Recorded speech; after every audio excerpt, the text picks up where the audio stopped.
Hapa tuko na tournament hapa Shibuli. Many people say why Shibuli?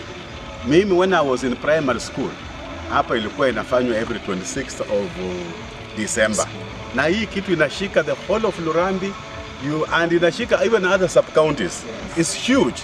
26th of December. This coming week, tarehe 26 is the largest crowd in Kenya. Yes. The whole Kenya. Yes. Ni hapa. Perhaps even in Eastern Central Africa. Yes. 20,000 people will be here. Yes. Na my chair. Yes. Nikikuuliza swali, mlianza lini hii tournament?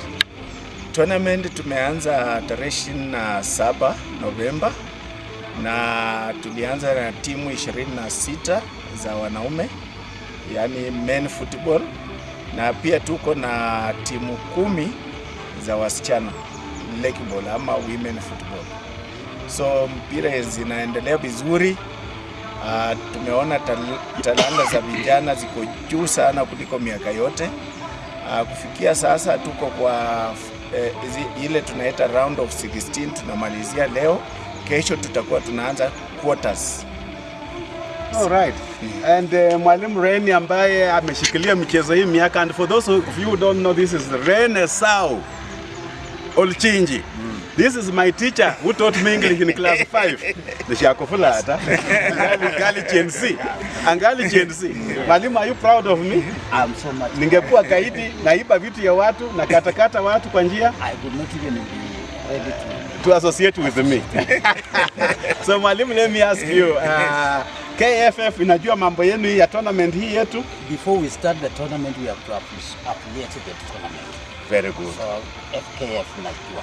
Yes. Yeah. That is very, very good.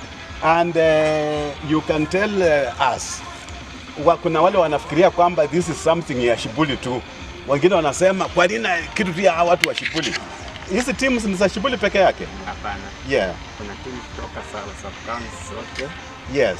Kakamega, hata wachezaji wametoka counties zote, lakini wards zote zinawakilishwa katika hii tournament. All the 6 wards are represented. Yes. Lakini ukipata timu imependa mpira yetu kutoka na Baholo, we can't chase them. Yeah, true. Wanatoka Butere. Tomorrow we shall go to them for something. Who knows? Yes. So we must accept everything. Messi.